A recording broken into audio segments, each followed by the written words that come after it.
மூணடிப்பான் முருங்கை மரத்துல. இவன் பல நாள் திருடன் ஒரு நாள் போடுவான்னு சொல்லுவாங்கல்ல, அந்த மாதிரி மாட்டிக்கிட்டேன். மீலவ் வேற ஒரு பேரு அப்படியே ஹார்ட்டின் போட்டு அதெல்லாம் வரையிறது. டேய் கடை கொடு, இதுக்கெல்லாம் வந்துட்டு வேற கடை இருக்காது அந்த மாதிரி. நோனோ അന്നേ സംഭവിച്ചില്ല പിന്നെയാണ്.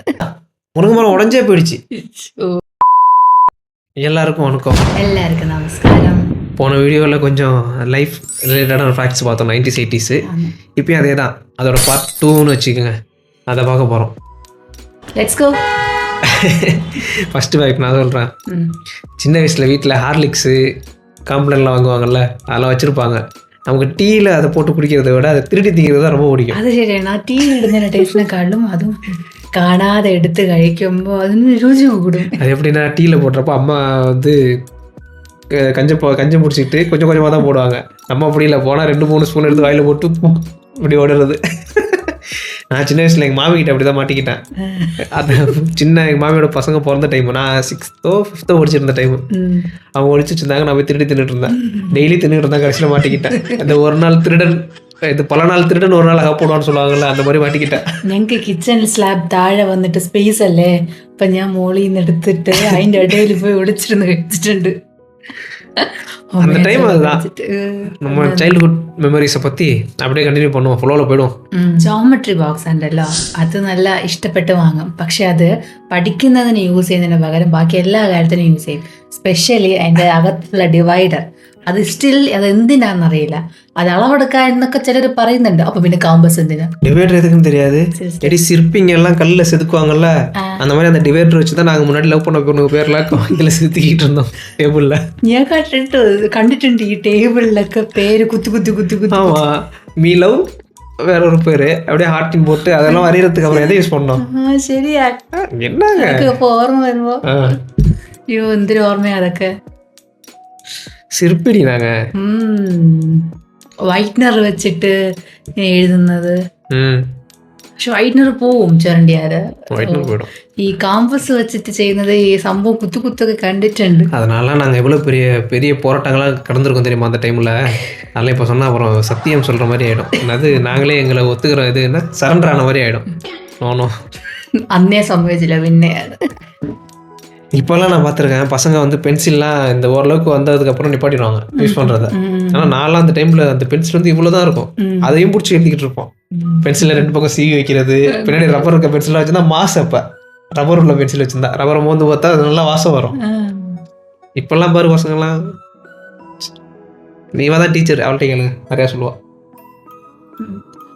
ആക്ച്വലി ഞാൻ പഠിക്കുമ്പോഴുണ്ടായ ടൂൾസിനെക്കാളും കൂടുതൽ ടീച്ച് ചെയ്യുമ്പോഴത്തേക്കും പിള്ളേർ യൂസ് ചെയ്യുന്ന ഒരുപാട് ടൂൾസ്, ഈ വൈറ്റ്നറിന് പകരമൊക്കെ എന്തൊക്കെയോ കാര്യങ്ങളൊക്കെ യൂസ് ചെയ്യുന്നത്. അതൊക്കെ കാണുമ്പം പക്ഷേ നമ്മൾ പഠിക്കുമ്പോൾ ഇതൊന്നും ഇല്ലായിരുന്നല്ലോ. ആൻഡ് ആ സമയങ്ങളിൽ ഇതെങ്ങനെ യൂസ് ചെയ്യണമെന്ന് പോലും അറിയില്ല. വിച്ച് മീൻസ് പിള്ളേർ ഇപ്പോൾ യൂസ് ചെയ്യുന്ന ചില കാര്യങ്ങൾ നമുക്കതെങ്ങനെ യൂസ് ചെയ്യണമെന്ന് പോലും അറിയില്ല. അവർ യൂസ് ചെയ്യണ കണ്ടിട്ട് എനിക്ക് നേരത്തെ അറിയാമെന്നുള്ള ഒരു ഗമ അവിടെ കാണിക്കും. പക്ഷേ ആക്ച്വലി ഇതൊക്കെയാണ്. ஆனால் இன்னொன்று யோசிச்சு பாரு, இப்போல்லாம் நம்மளாலே மொபைல் இல்லாமல் இருக்க முடியல. மொபைல் தான் எல்லாத்துக்குங்கிற மாதிரி ஆயிடுச்சு. ஆனால் சின்ன வயசில் நமக்கு மொபைல் கிடையாது, இன்டர்நெட் கிடையாது. நம்மளோட அந்த டைம் எப்படின்னா, அப்போ தான் இந்த இன்வென்ஷன்லாம் வந்துகிட்டு இருக்கு ஒன்று ஒன்றா. அந்த டைமில் நம்ம எப்படி இருந்தோம்? காலையில் எந்திரிச்சோமா, லீவு நாள்லாம் காலையில் எந்திரிச்சோம்னா என்ன பண்ணுவோம்? காலையில் எந்திரிச்சோன்னே சாப்பிட்றோமோ இல்லையோ நேராக கிரவுண்டுக்கு போயிடும், விளையாட ஆரம்பிச்சிருவோம். அதுக்கப்புறம் சாப்பிட்றதுக்கு போகிறது 10 மணி 11 மணிக்கு சாப்பிட போவோம். அப்புறம் போய் சாப்பிட்டு மறுபடியும் வந்துடுவோம். ஃபுல்லாக விளையாட்டு தான் அந்த டைமில் நமக்கு. இப்போ அப்படிலாம் இல்லை. இப்போ காலையில் பசங்க எந்திரிச்சோன்னே மொபைல் தான் எடுக்கிறாங்க, கேம் தான் விளையாடுறாங்க அதிகமாக. மேபி அந்த டைமில் நம்மள்ட்ட இல்லாததுனால நம்ம இப்படிலாம் இருந்திருக்கலாம். நமக்கும் அப்புறம் கிடச்சிருந்தா இந்த மாதிரி தான் இருந்திருப்போம். പാരൻസ് ഡിഫർ ആവുന്നില്ലേ? നമ്മളെ പാരൻസിനും ഇപ്പം നമ്മൾ പാരൻ്റ് ആയിരിക്കുന്നതിനും ഒത്തിരി ഡിഫറൻസ് ഉണ്ട്. சின்ன வயசுல இன்னொரு பெரிய இது இருக்கு, நம்ம கார்டு வச்சிருப்போம். இந்த WWEலாம் இருக்குல்ல, ரெஸ்லிங்கு, கிரிக்கெட்டு, அதுக்கெல்லாம் கார்டு இருக்கும், சின்ன சின்ன கார்டு. அதை வச்சு விளையாடுறது வந்து அப்போ எங்களுக்கு பெரிய பொழுதுபோக்கு. அதில் ஒருத்தவங்களோட ரேங்க்கு, அவங்களோட ஆவரேஜ் அதெல்லாம் வரும்ல. கார்டு சில கார்டெலாம் வரும், சில கார்டில் வந்து ரேங்க் 1 இருக்கும். அந்த கார்டில் வந்து நம்ம வந்து பெருசாக கெத்து காட்டுறது எப்படின்னா, டேய் கடை கொடு, இதுக்கெல்லாம் வந்துட்டு வேற கார்டே இருக்காது அந்த மாதிரி. என்னடா சொல்கிறான், நான் வச்சிருக்கேன்டா அப்படிமா பக்கத்தில் இருக்கவன். டேய் ரேங்க் 1டா, அப்போ கொடுத்துருவான். எஸ்பெஷலாக சச்சின் டெண்டுல்கர்லாம் வந்தாருன்னா அவதான் அப்போ ரேங்க் 1 இருந்துச்சு, அவர் கார்டு தான்.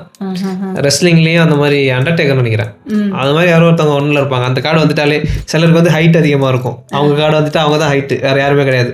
பிக் ஷோன்னு ஒருத்தர் இருந்தாப்புல, அவர் தான் வெயிட்டில் அதிகம், பவுண்ட்ஸு 5-10 பவுண்ட்ஸாக அந்த மாதிரி இருந்துச்சு. அந்த கார்டெலாம் வந்தால் நம்ம மாசு, டேய் கடை கொடுறா அப்படி வாங்கிடுறது. പിന്നെ വെറുതെ ഇരിക്കുമ്പോ വട്ട് കളിക്കുന്നത് എല്ലാരും കൂടെ ചെന്ന് കളിച്ചിട്ടുണ്ടാ? ஆமா அந்த இது தானே சில் போட்டு விளையாடுறது தானே, கல் எடுத்துட்டு போட்டு ஜம்ப் பண்ணி போறது. ஆமா வட்டு കളിക്കണ அதெல்லாம் அப்போ எங்களுக்கு இப்போ ஆம்பளை பசங்க பொம்பளை பசங்கலாம் தெரியாது. சின்ன வயசுல வந்து நம்ம எல்லாருமே ஒன்றா தான் விளையாடுவோம்.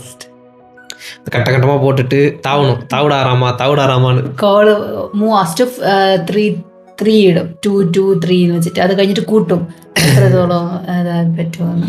அப்புறம் ஆபியம் மணியாபியம்னு ஒரு விளையாட்டுகள்லாம் இருக்கு. விளையாட்டை பற்றி நம்ம தனியாக ஒரு வீடியோ பண்ணிடும். ഓക്കെ ഓക്കെ, நம்ம இந்த ஃபேக்ட்ஸை மட்டும் போயிடும், விளையாட்டை பற்றி ஒரு வீடியோ பண்ணணும். விளையாட்டு நிறையா இருக்கு, ഒരുപാട് ചെയ്യണം. ശരിയെന്നാ. சின்ன வயசில் சைக்கிள்னா எங்களுக்கு உயிர். எங்கள் வீட்டில் ஃபஸ்ட்டு எனக்கு ஒரு சைக்கிள் வாங்கி கொடுத்தாங்க. அந்த சைக்கிளை வந்து நான் அப்போ கற்றுக்கிட்டேன், என் தம்பி அப்போ தான் கற்றுக்கிற டைமு. அந்த சைக்கிளை கற்றுக்கிறேன்னு சொல்லிட்டு எப்படின்னா, அதுக்கு நான் ஃபஸ்ட்டு எப்படி கற்றுக்கிட்டேன்னா, வாடகைக்கு சைக்கிள் எடுப்போம். அரை மணி நேரம் 1 மணி நேரம் 2 ரூபா 1 ரூபா அந்த மாதிரி கொடுத்துட்டு வாடகைக்கு எடுத்துகிட்டு வருவோம். அதை ஓட்டி கற்றுப்போம். என் தம்பிக்கு வந்து காசு கொடுக்கறதுக்கு இது பண்ணிட்டு என்கிட்ட தான் சைக்கிள் இருக்குது, அதில் கற்றுக்கலான்னு சொல்லுவாங்க. இப்போ என்ன பண்ணுவான், சைக்கிள் எடுத்துகிட்டு ஓட்டுவான்.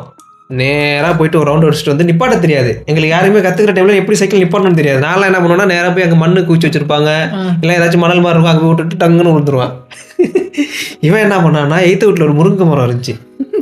நேராக வருவான், அந்த சைக்கிளை கொண்டு டொம்முன்னு அடிப்பான் முருங்கை மரத்தில். இவன் சைக்கிள் கற்றுக்கிறதுக்கு முன்னாடி அந்த முருங்கை மரத்தை முடிச்சிட்டான். முருங்கை மரம் உடஞ்சே போயிடுச்சு. ஆமாம், அதெல்லாம் அப்பா அதுக்கப்புறம் கஷ்டப்பட்டு அழுது பிடிச்சி இன்னொரு சைக்கிள். அந்த சைக்கிள் 15 கிலோமீட்டர் நான் அந்த டைமில் ஓட்டிட்டுலாம் கொண்டு வந்துருக்கேன் வீட்டுக்கு. சைக்கிளுங்கிறது நமக்கு அந்த டைமில் ஒரு மாதிரி ക്രേസ്. இப்போ வண்டி, அப்போ சைக்கிள், ഇപ്പൊ കാറ് ബൈക്ക്. നിങ്ങളെയൊക്കെ സൈക്കിൾ ഓടിക്കാൻ വിടും. ഞങ്ങൾക്കൊക്കെ അങ്ങനെ പുറത്ത് പോയുള്ള ആക്സസ് ഒന്നുമില്ല. അപ്പോൾ ഈ വീടിന് ചുറ്റുമുള്ള പരിപാടികളൊക്കെയാണ് കൂടുതൽ. ഈ തുമ്പി പിടിക്കുന്ന, ബട്ടർഫ്ലൈ പിടിക്കുന്ന. തുമ്പിയാണെങ്കിൽ നമുക്ക് അവിടെ മുല്ലയും പിച്ചയൊക്കെ ഒരുപാട് നിൽക്കും മുറ്റത്ത്. അപ്പോൾ വലിയ തുമ്പി. ഒരേ ഒരു ഡിസ്ക്ലെയിമർ, തുമ്പിന്നാ തട്ടാമ്പൂച്ചി. തുമ്പി അതിനെ പിടിച്ചിട്ട് കല്ലെടുക്കാൻ വെക്കുക. പിന്നെ കുറച്ച് പിള്ളേരുണ്ടല്ലോ അതിനെ കെട്ടിയിടുന്നത്, അതിനെ ഒരു പരുവാക്കും. പക്ഷെ ഞാൻ കൂടുതൽ വന്നിട്ട് കല്ലെടുക്കാൻ നോക്കുക. പിന്നെ പാവല് വെച്ച് വിടുമ്പോഴത്തേക്ക് അതിന് പറക്കാനും അറിയില്ല. நாங்கள் ரெண்டு தட்டான பிடிச்சிட்டு இப்படி சண்டை போட வைப்போம். டக்கு டக்கு டக்கு அது மாதிரி ஒரு பறக்கிற சவுண்ட் കേൾക്കുന്നത്. കെട്ടിയിടുന്ന നൂല് മറ്റേ ഓലയിലെ തുമ്പത്തിന്ന് എടുത്തിട്ട് കെട്ടിയിടും. ഇതൊക്കെ എന്തൊരു ഇതല്ലേ എടുത്തിട്ട് ഇതൊക്കെ ഇപ്പൊ ചെയ്തിട്ടൊക്കെ എത്ര കാലമായി. ஹோப்ஃபுல்லாக இது உங்களோட நொஸ்டாலஜிக் ஃபீலிங்ஸ்லாம் கொஞ்சம் ரீக்ரியேட் பண்ணியிருக்கோம்னு நம்புகிறோம். அடுத்த வீடியோவில் பார்ப்போம். லைக், ஷேர், கமெண்ட் பண்ணுங்கள், மறந்துடாமல் சப்போர்ட் பண்ணுங்கள். ஸோ நெக்ஸ்ட் வீடியோவில் காணாம். பாய்.